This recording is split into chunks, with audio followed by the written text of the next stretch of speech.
You hear that? I hope you heard that. That's a smack across the mouth. Aaron Mate, yes, was on Piers Morgan's show. Do you bloody well condemn hummus? Do you bloody well condemn hummus? Well, we're back with Aaron Mate and Piers Morgan because Rabbi Shmuley, that's right. I hope all of you are tuning in here. We got a little bit of snippets, some clips in which Rabbi Shmuley and Aaron Mate go toe-to-toe, or even Aaron Mate calls Rabbi Shmuley a Nazi from the Third Reich. Now, what caused this? What happened? Well, a beginning is a very delicate time. Now, Aaron Mate is one of the leading ground reporting investigative journalists of our time. He's hosted on the Jimmy Dore show. He's been a guest on a lot of people's independent media networks in regards to talking about the wars overseas, such in Syria or in Gaza.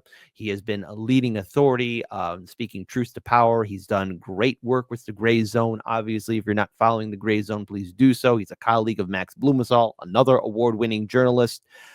And he drops the elbow from the sky on Rabbi Shmuley on Piers Morgan's show. So without further ado, folks, listen, I know how a lot of you might feel about Piers Morgan's show and Rabbi Shmuley, but hey, hit that like button and be sure to spread this video far and wide because Aaron Mate doesn't hold back any punches.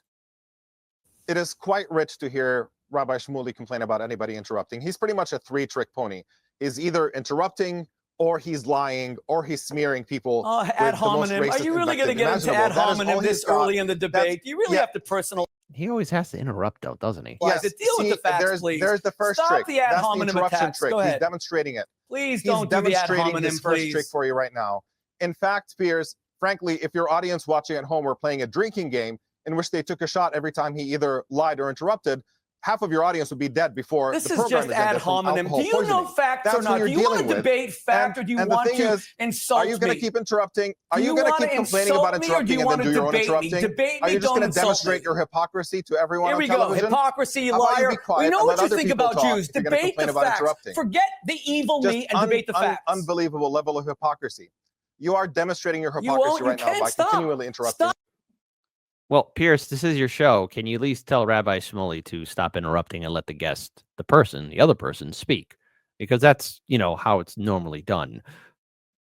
Let them speak, and then you can respond. But then you keep on shouting down, shouting down. He who must speak the loudest knows nothing. Remember that. A little bit of wisdom. Stop the insults. Try and stop. Yeah, I'll set the insults if that's even possible with dealing with people like you. Now, Rabbi Shmuley actually fully understands that the reason why there's no electricity in Gaza is because Israel. Can you be quiet? Can you be quiet and let me finish what I have to say? Rabbi Shmuley knows extremely well that the reason why there is no electricity in Gaza is because Israel bombs the infrastructure in Gaza and then puts Gaza under siege and does not allow Palestinians to rebuild their own power plants. They've created a situation of dependence where Gaza cannot survive on its own economically. It has to depend on Israel, and that is by design because Israel wants to be able to shut off the electricity at any point. Rabbi Shmuley knows this, but he tries to play on the uninformed audiences. He takes them for fools and hopes that they won't be able to see through the idiocy that he's actually demonstrating right now. So now I'm an idiot. Anybody with a functioning brain will understand very well that the reason why Gaza is not free is because Israel prevents it from being free. Google more personal insults. You can't deal with a single historical fact that. And the reason why I'm playing this video first, because Aaron Mate doesn't speak in this clip. He speaks in the second one. And I want to be very clear on this one, folks. Aaron Mate doesn't hold anything back in the next video, but it's important to lay down the groundwork. It's the perfect feast because Shmuley doesn't understand what's coming his way because he has been speaking the loudest. We all know about the crisis in Gaza. This is a horrific humanitarian situation, a crisis of our lifetime. And the fact that Democrats, yes, I'm going to put the blame on the Democrats first because the Biden-Harris administration did have the chance. They did have the opportunity. They did have an open window to prevent this madness from happening, but yet they chose not to. Remember what Representative Thomas Massey once said. Everybody in Congress, especially for his Republican side, all of them have a babysitter. After all, he said that to Tucker Carlson, and it's a fact. And 10 out of 10, 100% likely. The answer is most likely yes. The answer is yes. The Democrats in Congress, in the Senate and House, have APAC babysitters too.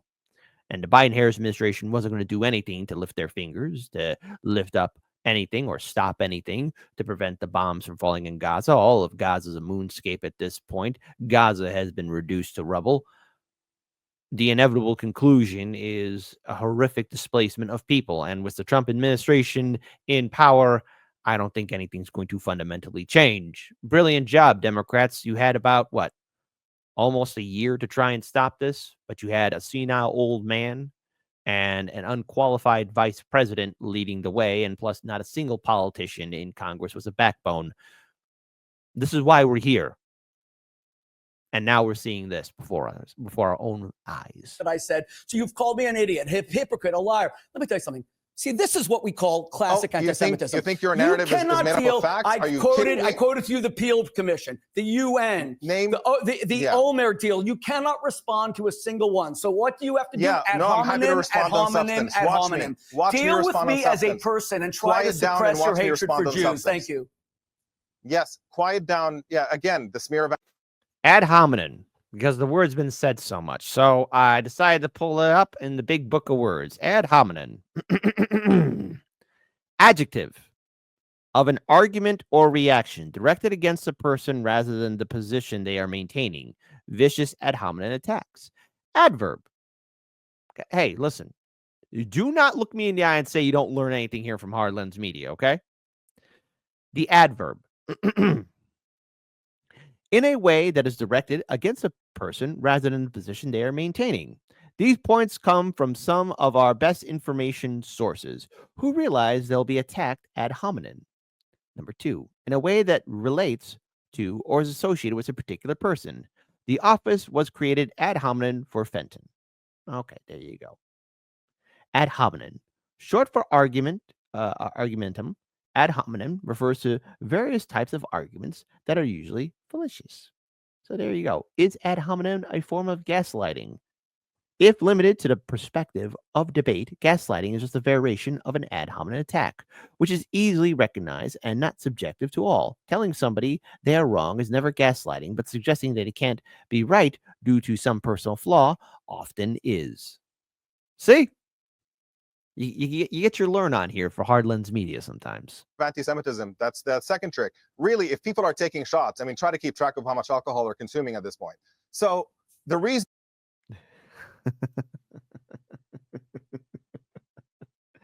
And people unite. We get it, Kit. We're not in the 5th grade, LOL. Hey, it's early in the morning. You never know. You might have somebody say, hey, what does ad hominem mean? What does it mean? What does it mean? What does it mean? A bird goes tweet and an owl goes who?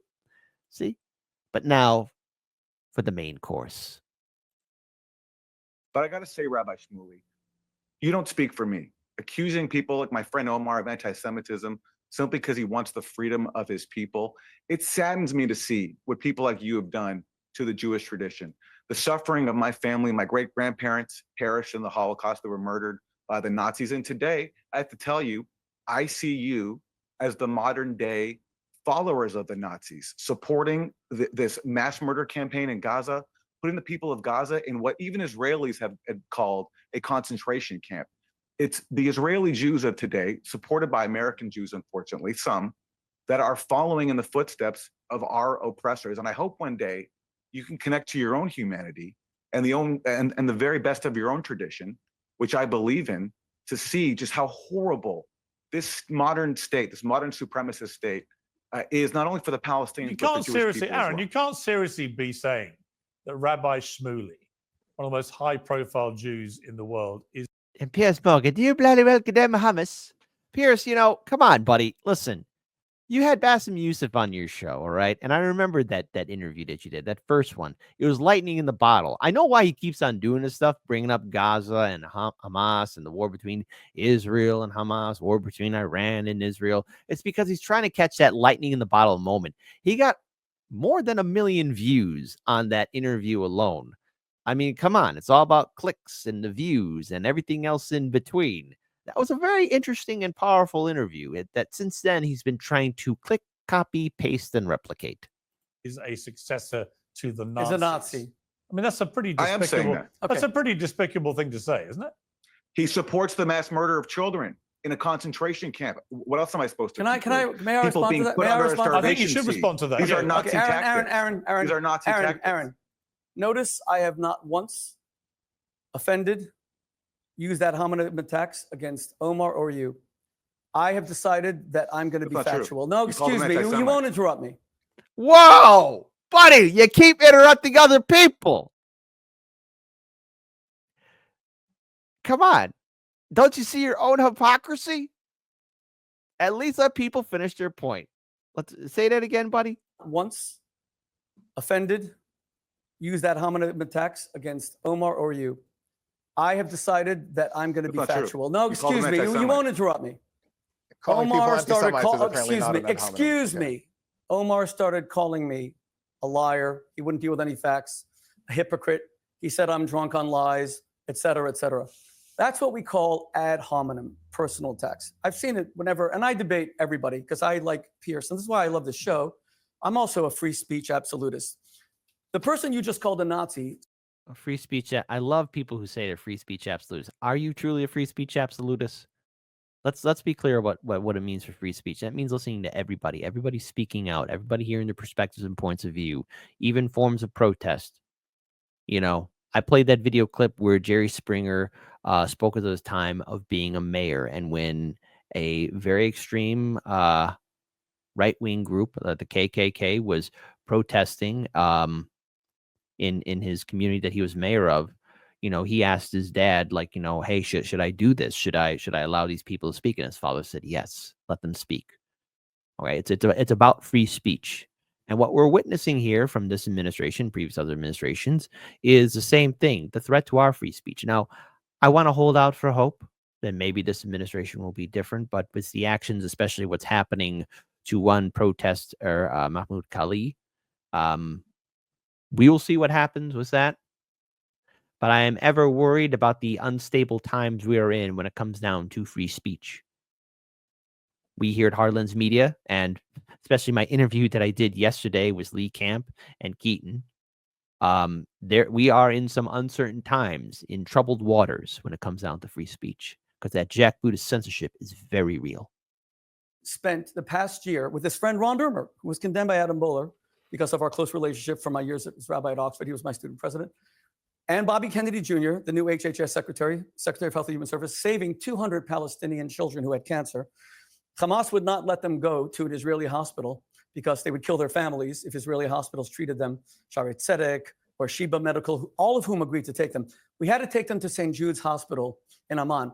And I helped get them out. And the reason why the Israeli military wanted the kids out, but not their accompanying attendants, is that so many of them were terrorists pretending to be an uncle, a grandfather, that's of terror. But I helped arrest. A few of them died. It was terrible. I think we saved 173.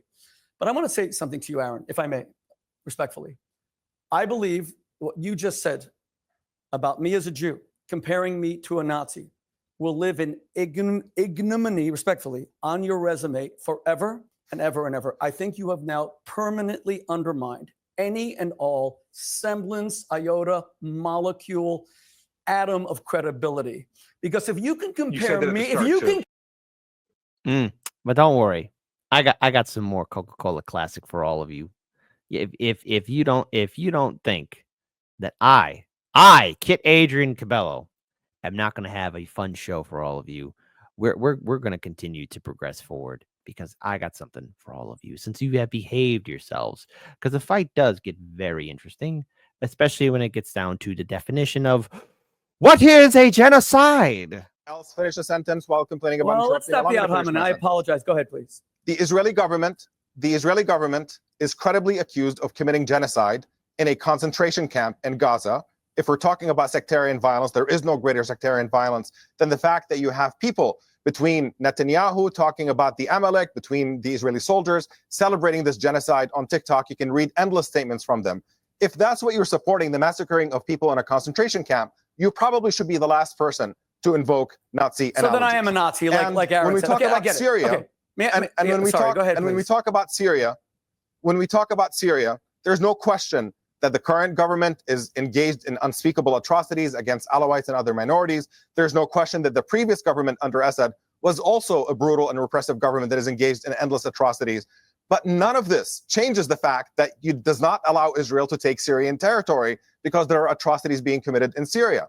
And there is universal agreement under international law that the Golan Heights is Syrian territory that Israel is illegally occupying. This is simply uncontroversial. And starting to talk about atrocities, random atrocities being committed in Syria as a way to justify that occupation is just an attempt to pull the wool over people's eyes. Okay. And Can I- people can should I be respond awake just and to- aware Well, of the actually, fact look, that this is no Can I respond? justification for violence. I want to get some other stuff in. Can I just get the genocide thing for 1 second? Very please? quick. Yes, of course, because he has to get it in there. He has to get it in there. No pun intended. No pun intended, especially in relation to any kind of products.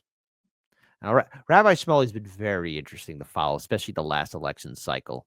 You notice that everything he's been associated with has been extremely questionable, and a lot of stuff has been beyond cringe. Hey, Russell Brand, what's your relationship like with Shmuley? What's going on there? Because I remember one time, he's a little bit more adversarial, a little bit more confrontational, and I get it. People do change sometimes. Enemies become friends, and friends become enemies. It's all too familiar. I just find it fascinating, just very fascinating how things and people do change. All lies will be exposed, as one great prophet of our time has said. All lies will be exposed. As it should be. Quickly, very quickly. Omar, do you know what genocide means, the exact definition? I do. The attempted destruction of a people in whole or in part. And every major human rights... Here, hold on. We're getting our learn on. And somebody said I remind them of a teacher. How dare you? Genocide, the definition, noun. The deliberate killing of a large number of people from a particular nation or ethnic group with the aim of destroying the nation or group. A campaign of genocide. Genocide is violent, targets individuals because of their membership of a group and aims at destruction of a people. No, that's not what it means. Amnesty International called it a genocide. Is a term. Human Rights Watch may I said respond? genocidal Genocide acts. is a term that was coined by a Holocaust survivor, a lawyer named Raphael Lemkin. Geno is an ethnicity. Side is mass murder. It is the intentional mass murder of an ethnicity. Now, if Israel was guilty of genocide, the first people they would have killed is all the Arab Muslim citizens who are defenseless, living in Nazareth, living in Jaffa, living in Haifa. And in fact, everyone thought that they may even rise up against Israel after October 7th. They are so content to be Israeli citizens, there wasn't one uprising because they love being Israeli citizens. That's the first thing. Genocide, you don't even know what it means, respectfully. I'm not saying that ad hominem, you just know what it means. Number two, if Israel He keeps using that word, ad hominem. It's like for the Princess Bride. You keep using that word, but I don't think you know what it means. Guilty of genocide, Israel has nuclear weapons. Israel could have flattened. So even according to Hamas numbers, about 47,000 people have died in Gaza since the beginning of the war. Let's assume that's, Hamas health. Let's assume they're true. Israel and Hamas both essentially say that it's about a 1-to-1. Israel even admits more than Hamas. Israel says it might be a 1 to 1.2 of combatant to civilian deaths. Do you know what Winston Churchill was guilty of in the Second World War? 1 to 4. So you'll say that was non-precision, but it's not true because Churchill bombed at night because he didn't care about how many civilians he was killing. And the Americans used a special locator. They only did precision bombing during the day. America and Mosul under President Obama. That was a 1 to 4 combatant to civilian ratio. I could go on. Israel has the lowest civilian casualty ratio in modern times. And finally, listen, currently the death toll is like around 45 to 50,000. That's the numbers we know. 80 to 90% of Gaza is a moonscape. You do realize that there's probably tens of thousands, hundreds of thousands of bodies buried under the rubble. People who are dead. And not to mention there's starvation, there's disease running rampant. One must wonder, what will be the full total count. And look, I hate being the bearer of bad news, but the way this administration is treating Gaza and what's going to be coming next is a full reconstruction, not for the Palestinian people, no. But those homes and businesses and community centers and universities that will be built or rebuilt will be built on the bodies of the dead. Blood in the Holy Land. Something that humanity is all too familiar with. finally, you're speaking about the most densely populated place on earth. So given that, no, that's not true. Wait, let me just finish, please. Given that Saddam Hussein killed 800,000 Arabs, given that Bashar al-Assad killed 600,000 Arabs. And given that, even according to Hamas, Israel killed 47,000 and half are, and every one of them was too many, by the way, they're all Hamas's fault, but, and half are combatants. So you're telling me the 23,000 who are only killed as they live because Hamas puts their bases, their army bases, in kindergartens and in nurseries and in hospitals. That's a genocide. That's the purpose of targeting of an ethnicity.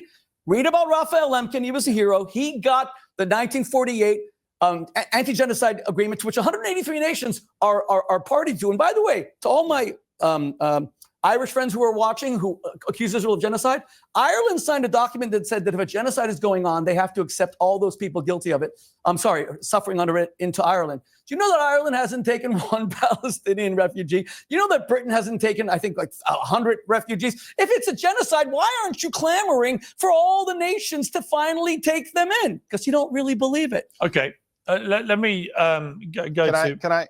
Well, Omar, very quickly, but I want to go to Aaron on something else. But Piers, very well. Do you condemn Hamas? very quickly respond. Sure, I'll keep this very brief.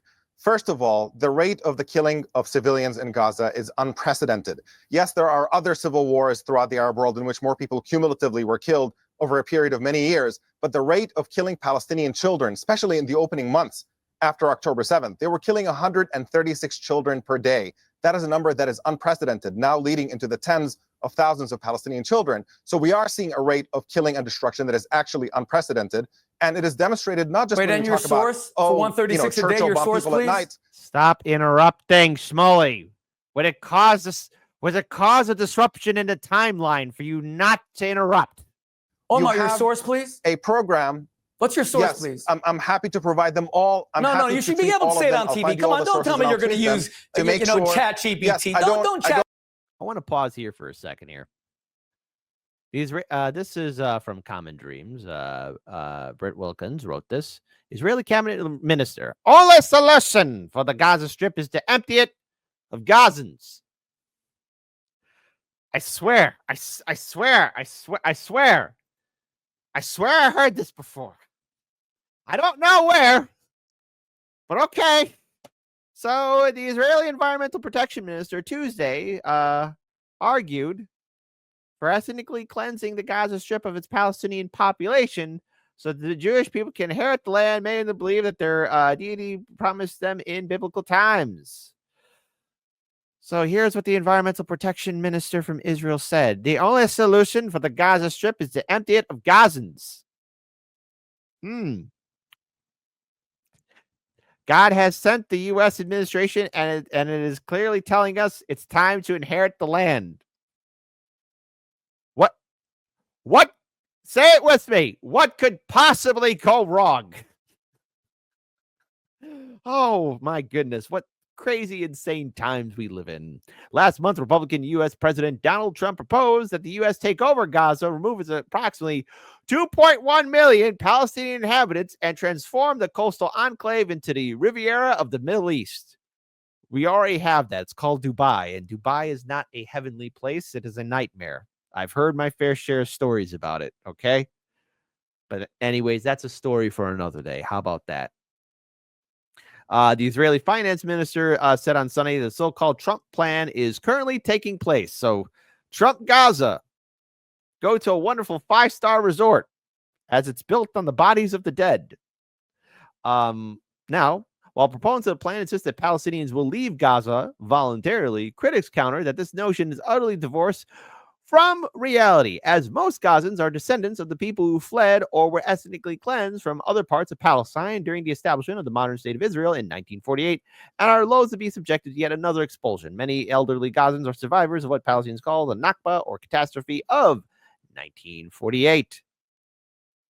So, by the way, the Environmental Protection, the Minister for the Environmental Protection made similar comments during a recent rally last September. She also said that Israel is on the path to inherit the West Bank, including East Jerusalem. Israel has illegally occupied the territory since 1967, and hundreds of thousands of Jewish settlers have steadily usurped Palestinians by building and expanding apartheid colonies on their land. So, what can we learn from this? Well, I just want to rewind just a little bit here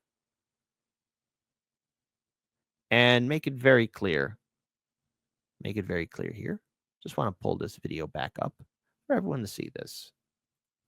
He should be criticizing governments like Israel and the U.S., which took credit for this former al-Qaeda leader taking power. Netanyahu, after Assad was overthrown, gave a grand speech saying we deserve credit for this because it was our crushing of Syrian allies, Hezbollah, plus, by the way, the hundreds of Israeli airstrikes on Syria over the years and also arming insurgent groups that helped bring about Assad's fall. So if you're upset about that, Rabbi Shmuley, take it up with Netanyahu, who openly took credit for helping bring about the ouster of Assad. Now, I want to say something now. I'm not a religious person, so I can't claim to be a devout Jew. But I got to say, Rabbi Shmuley, you don't speak for me. Accusing people like my friend Omar of anti-Semitism simply because he wants the freedom of his people, it saddens me to see what people like you have done to the Jewish tradition. The suffering of my family, my great-grandparents perished in the Holocaust. They were murdered by the Nazis. And today, I have to tell you, I see you as the modern-day followers of the Nazis, supporting this mass murder campaign in Gaza, putting the people of Gaza in what even Israelis have called a concentration camp. It's the Israeli Jews of today, supported by American Jews, unfortunately, some, that are following in the footsteps of our oppressors. And I hope one day you can connect to your own humanity and the very best of your own tradition, which I believe in, to see just how horrible this modern state, this modern supremacist state, is not only for the Palestinians, You but can't the Jewish seriously, people as Aaron, well. you can't seriously. Now, we did hear Shmuley's response to that, but I just want to remind you guys, everything that's happened in Gaza, from not only the people of Gaza, suffering, but also there were many foreign aid workers and reporters and journalists that were also hit as well. How can we forget the World Central Kitchen Aid workers, or all the journalists that have been there, or all the other horrific stories? This entire war is something that could have been avoided. In fact, this entire crisis could have been avoided, perhaps with clearer minds, perhaps with understanding of the sensitivity in the region. We could what if the scenario as much as we want, but it's abundantly clear that the process that we're going to be witnessing here, the reconstruction of Gaza, when it's going to happen, because again, Israel does control anything that gets in and out, it is beyond our control, and this administration and this Congress, since they all have AIPAC babysitters, are going to continue to push forward with this agenda. I feel sorry for the people in Gaza. And sooner or later, future generations will look back at us and wonder how we let things get this bad. And this goes for everyone, all players involved. It shouldn't have happened. But I want to end this on this note right here, because what is brought up is the student protest, and we'll be talking about that in a little bit later in the show. Nothing of the kind. He's guilty of being a part of a protest in which people are protesting genocide, and then maybe every once in a while somebody might say something that is off-putting or awful. But how do you know he's not a Hamas supporter out of interest?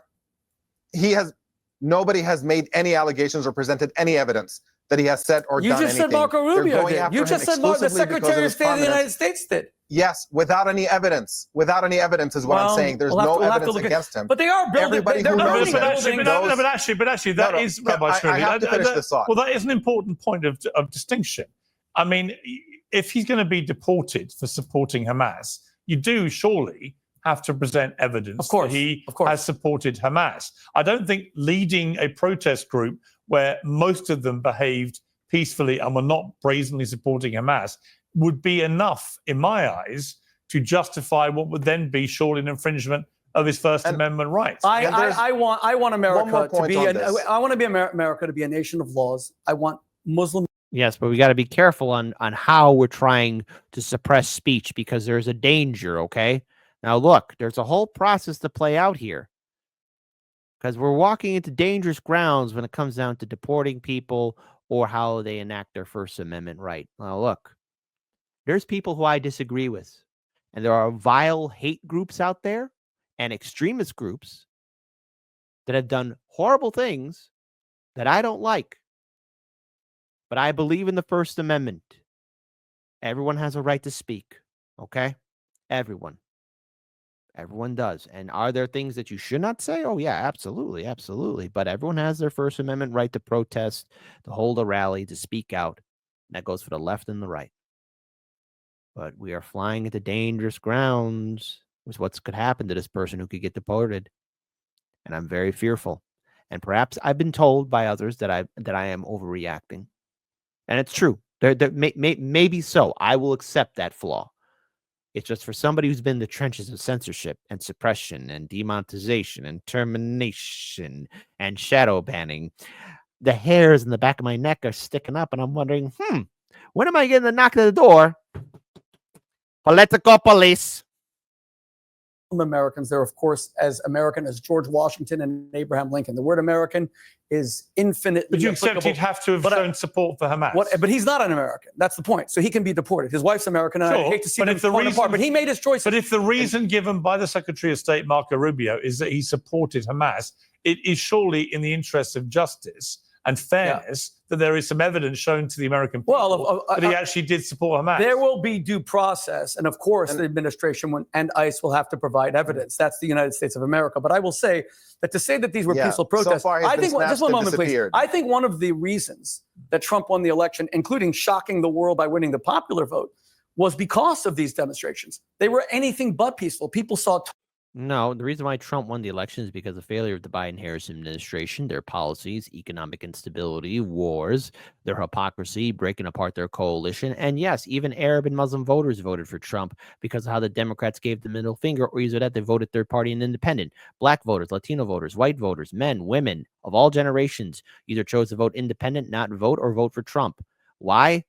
Because the Democrats couldn't do it. They didn't have the mustard. And by the way, there is no denying that the Biden-Harris administration gave tons and tons of aid and money and resources to Israel while the war was going on. There's a lot of factors on why Trump won. A lot. Not only his legal issues, but also for the fact that his Republican primary opponents were all ass, okay? It was terrible. And not to mention the 2 assassination attempts on his life. There's a lot to take away. There's reasons why. It wasn't just a protest, which, by the way, the Democrats did photo ops there, and as soon as they left, here come the police batons. There's a lot of reasons why Trump won, not just that one reason. Total anarchy. They saw our best universities, all the Ivy League universities, Brown and Harvard and Berkeley and Columbia, being burned to the ground. They saw Jewish students being spat on. We saw Jewish students, excuse me, Aaron. We saw Jewish students at Harvard being beaten to a pulp with nothing being done. And we Jews are kind of sick of it. And if you think we're just, wait, since you spoke, Aaron, so much about us being a white supremacist, Israel, I'm actually American. I'm not Israeli, but I love Israel. I'm Jewish. What about America? You got to add that in there all the time.